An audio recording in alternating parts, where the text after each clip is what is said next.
Hi, my name is Callie Hatch, and I'm going to be doing the abdomen assessment.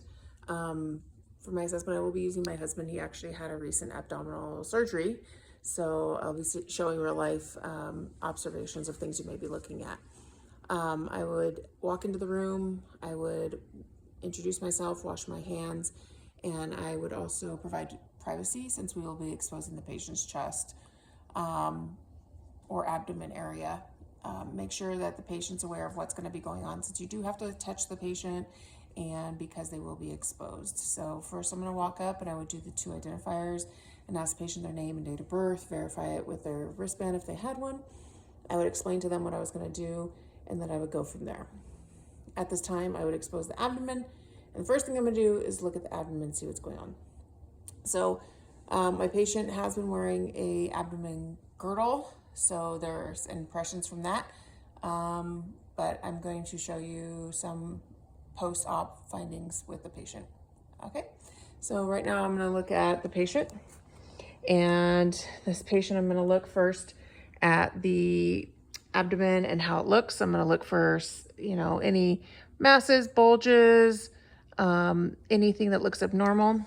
He does have where they went in with for the procedure, and actually there was another insertion point in the abdomen in the belly button, and he actually had a hernia there, which is now corrected. So I'm looking for any signs of redness, infection, pussiness, any masses, anything like that. It's very important to actually observe the stomach before you and then auscultate before you actually do any palpitation to this patient. So upon inspection, I'm also looking at the contour, the symmetry, the umbilicus, the skin, which the skin is healing well. The purple is actually from the adhesive they use to hold the wounds together. It is not swollen or red or pussy around the sites. The skin does not look abnormal. There's a little bit of rash maybe from the bandage that they had placed over the site, but besides that, the skin looks okay. There's no redness or anything that's showing that there's infection. You may also look at hair distribution to see if it's abnormal. You want to look at the patient's demeanor while laying there. They may be grimacing. He's comfortable right now laying in this position, so I'm not worried about that. You're going to look for any signs of trauma or wounds, scars, skin. Scars on the skin may indicate major surgeries. I've seen people that are split straight up the center, maybe for an abdominal surgery. That's good for your history, so you'd want to ask more questions.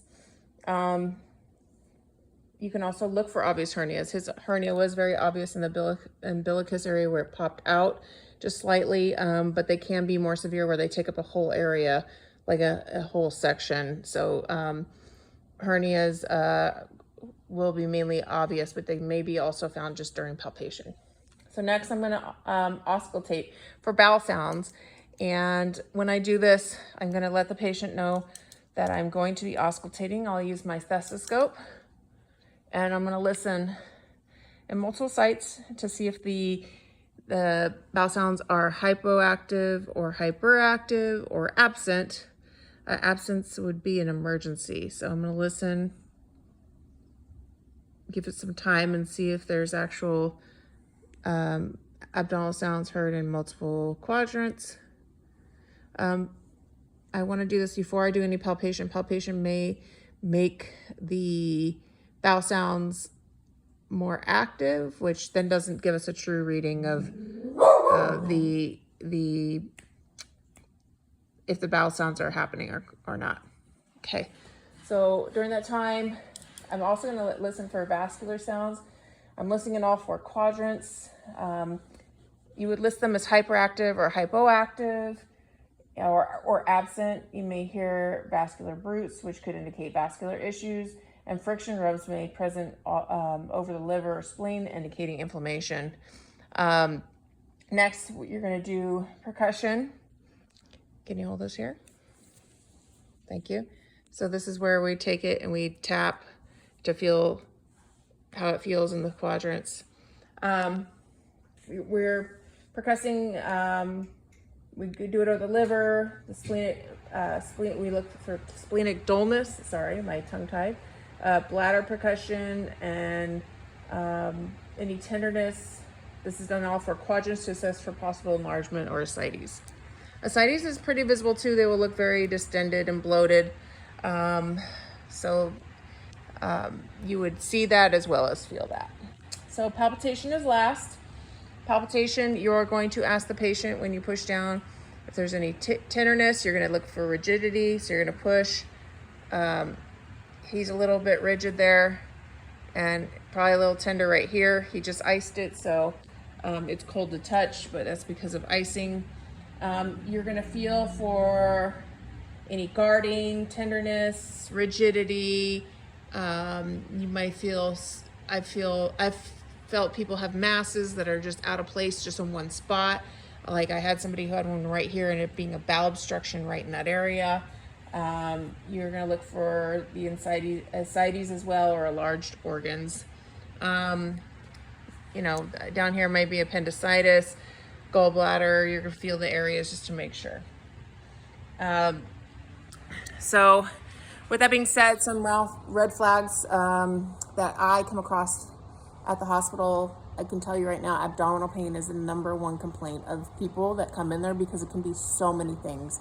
It can be a bowel obstruction, so you would feel rigidity. You would ask them about their history of their bowel movements and things of that nature. If they've stated they haven't gone to the bathroom in a few days, or just gone a little bit at a time, that may indicate bowel obstruction. Also, I've seen people literally throw up feces. That's a serious bowel obstruction, needs an NG tube. The other thing we see is possible internal bleeding. This can be from trauma, that can be from an ulcer, it can be from a recent surgery. There's many reasons you could have internal bleeding. You could also have ascites. So if they're vomiting blood and coffee grounds, that's a medical emergency. Varices can make you bleed to death very quickly. If they have blood in the bowel, you ask if it's bright blood, if it's dark, black stools or coffee grounds, that would also mean a bleed in the GI system. We also have the doctors do a rectal exam at that time to see if there's any blood. I've also seen fissures. I've seen, so bleeding in the rectum doesn't always mean it's a bowel bleed. It can be a fissure, it can be a bad hemorrhoid. I've seen abscesses in the anus, things of that nature. So quadrant-specific abdominal pain, right lower quadrant pain could be appendicitis. This would be pain that could be sharp and increase with movement, causing guarding by the patient. The area can become distended or swollen. They'll have a loss of appetite. Diarrhea could be possible as well, or constipation. Gas feelings, nausea, and vomiting. You would need to report this to the doctor, because acute appendicitis needs a surgical intervention. Right upper abdominal pain could indicate an infection of the gallbladder. The abdomen can be bloated. There may be a constant severe pain that can radiate to the right shoulder and back. Pain often intensifies after a fatty meal or a rich meal. A patient can also have gas, nausea, vomiting, diarrhea, fever, and chills. Patient may also have clay-colored stools that can be, it can also be jaundice. You want to also report that. Monitor for increased pain or more signs of infection like fever or sepsis. So look at their blood. You need to look at their blood pressure, their pulse, things of that nature. Pancreatitis is an inflamed or infected pancreas that could cause swelling and severe upper abdominal pain and can radiate to the back or worsens after eating.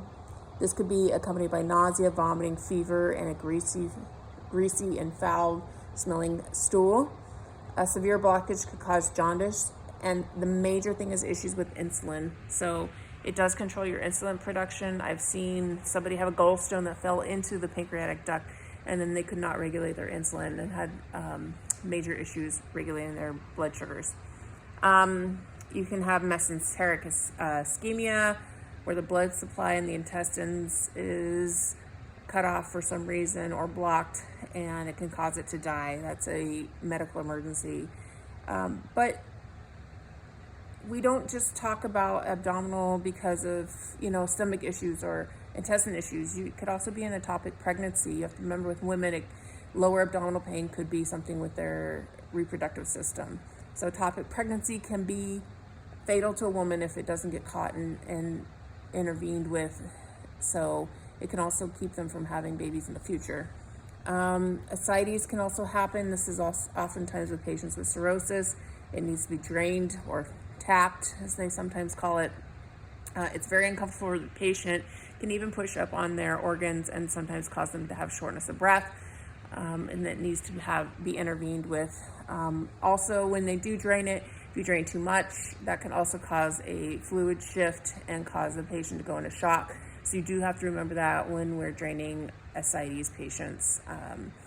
This is when albumin would be used at times of that drainage.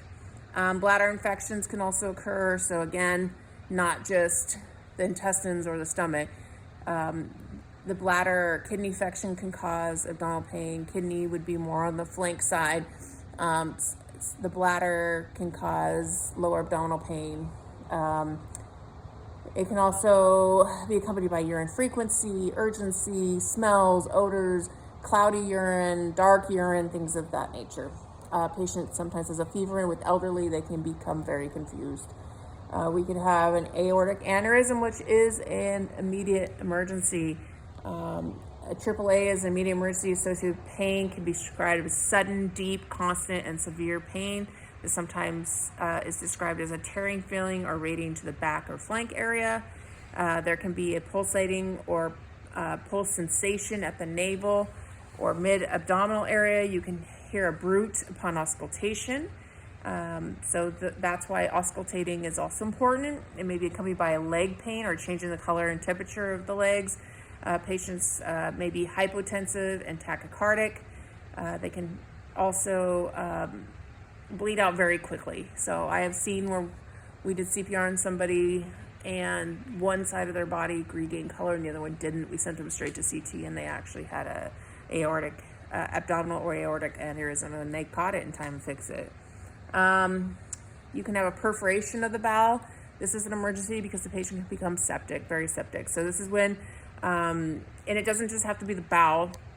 It can be various organs, but because they are not sterile most of the time, this can cause infection into the entire abdominal cavity.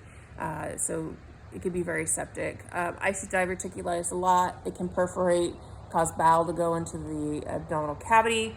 It can also occur with trauma as well. Ruptured organs can cause leakage of any gastrointestinal contents into the abdomen cavity. It's almost going to always lead to sepsis, especially if it's not caught quickly. The abdomen will be rigid and tender. The patient may have fever, nausea, and vomiting.